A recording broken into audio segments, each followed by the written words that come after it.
Mohenjo Daro, once the largest ancient civilization to be found anywhere throughout the entire Indus Valley. Yet its vast cityscapes had lay unknown and undiscovered for over 3 millennia. When in 1921, whilst believing he was excavating the remnants of a Buddhist stupa, Archaeologists would discover what is now believed to have been the home, and indeed the final resting place of some 40,000 souls. Archaeologists, with the help of John Marshall and Ernest Mackay, would over the following years slowly excavate the site, revealing the incredibly ancient undisturbed remains of not only the city itself, but nearly all of its past inhabitants, all of whom, just like that of the more well-known Pompeii, lay strewn across the streets and dwellings, clearly having endured a sudden yet mysterious catastrophic event, or rather incident, which had claimed the lives of many thousands of the city's inhabitants in an instant. Quote, "People were just lying unburied in the streets of what was once a sprawling metropolis. These skeletons clearly thousands of years old." End quote. Taken from the conclusions of the Indian Archaeological Society. One of the puzzling things which the team found strange was the lack of any later disturbances of the remains, which, although one would expect to find remains left untouched and perfectly preserved in such locations as the aforementioned Pompeii. No volcanic activity or indeed ash plumes have ever been present to facilitate this, yet thousands of individual skeletons, clearly many thousands of years old, lay scattered across the streets of this sprawling ancient metropolis, with some even still holding hands, also having suffered no visible or identifiable injuries. Yet, perhaps most intriguing of all, no scavenging from any nearby animals had later occurred, as if they and the entire area had been avoided. The plot would thicken once analysis of the remains would reveal that they were also incredibly radioactive, with Russian researchers finding radiation levels within some remains still 50 times that of background levels, with the team noting that similar readings had been seen before, yet they were from such locations as Ground Zero within Nagasaki.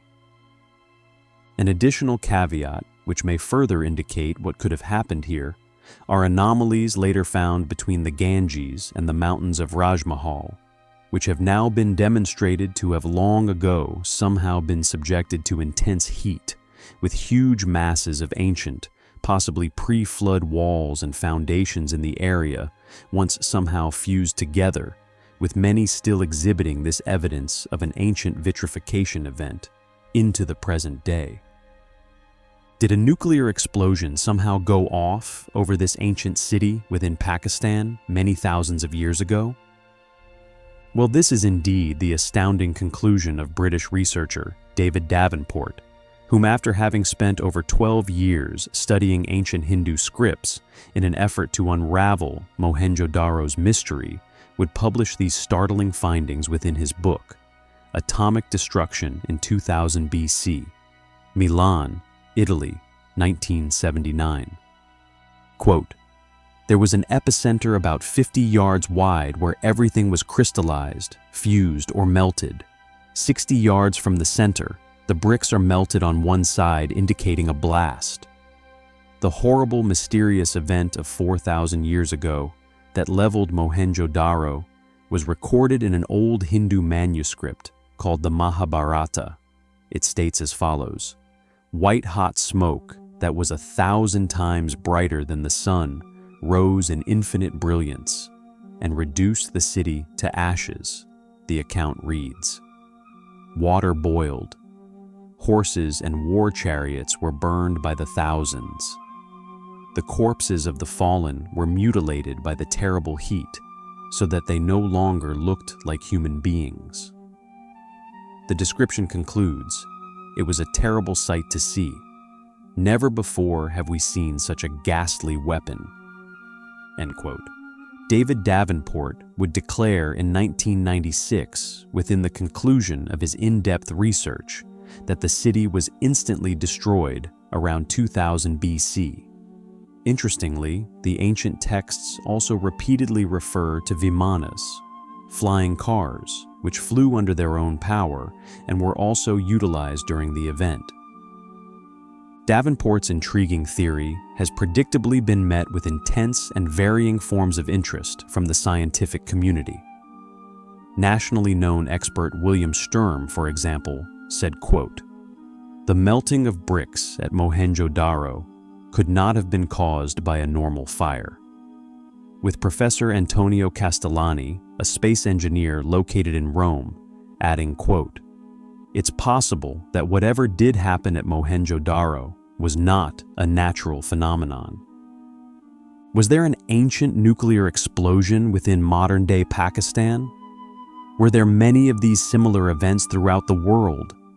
It would indeed explain the many other ancient and seemingly melted, fused, or oftentimes vitrified ruins I have previously identified and shared from all over the planet. What happened to Mohenjo Daro, and indeed its thousands of inhabitants?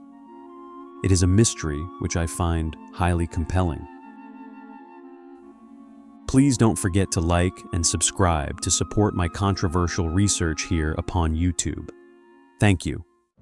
There are many astounding ancient wonders still to be found, scattered all over India. Many of which I have long decried are merely claimed as that of another's creation and accomplishments. These academic alibis, as I often point out, lacking any substantive proof for such declarations to have ever been made officially. Neither a valid explanation as to how these achieved, nor types of tools ever located which they must have utilized in creating them. Yet, I feel most crucial of all, lacking any demonstrable proof exhibited or even conceptualized as to how our more recent, more primitive ancestors accomplished such feats, often overlooked, sometimes ignored, yet it never provided, all in favor of the official yet clearly faulty narrative. This lack of an explanation, as if it all a cruel trick, provided to the masses by the exact same individuals whom are tasked and funded to provide just this. It is, as mentioned, in reality, an elaborate conspiracy in and of itself, one created to obscure the true story of these ancient achievements. A hidden world just waiting for us to unravel, to tell us a far greater, far more profound, and indeed far deeper story of our past, but even possessing secrets, secrets etched into their very being, their aesthetic and original purpose of design. A message left for the time when we have the eyes to see it, one which may finally reveal to us all, once and for all, just who we are and where we came from. And our next site of intrigue is of no exception. Known as Lohagad, or the Iron Fortress, it is located over 1,000 meters above sea level and some 3 kilometers from the once inexplicably yet perfectly sculpted Baja Cave system. It unarguably yet another feather in the cap of this now lost, yet once world-going civilization, which although many would indeed still persist in claiming their works a mere 1,000 years old. Lohagad, for example, although handed down through varying dynasties within this tiny window of the studied ages, shares all these same hallmarks, which alas, due to this tale told by the victor, yet another long-lost ruin successfully hidden in plain sight. The entire structure constructed without the use of mortar, with perfectly placed yet seemingly random cut blocks, creating a borderline polygon finish, which, like that of the many ancient fortresses I have found and shared here upon our channel throughout ancient Peru, for example, also exhibiting the same uncanny mastery of these ancient builders in effortlessly incorporating the builds into the surrounding environment, ingeniously utilizing natural mountain faces and hillsides to their strategic advantage. This mastery of gravity and indeed stone masonry is an enigma which had long baffled all who had encountered these structures, This healthy curiosity remained until very recently into the modern age, as for some possibly insidious reason, subsequently and systematically pinned to civilizations found only within a permitted timeline of events, attributed to known, yet nearly always clearly incapable groups of ancestors. Thus, the true mystery surrounding how they have survived so long, how old they could really be, or indeed how they were once constructed, for one reason or another, the powers that be have endeavored to keep this truth hidden, to quash the mystery and curiosity therein. Thus, they are mostly never realized, nor truly appreciated for what they really are. Who built Lohagad? When did they build it? How did they build it? Is it as the characteristics and similarities presented, with its hard-to-reach yet strategically placed location, its mind-boggling accuracy, and its naturally blending construction method, all proof of a pre-flood ruin?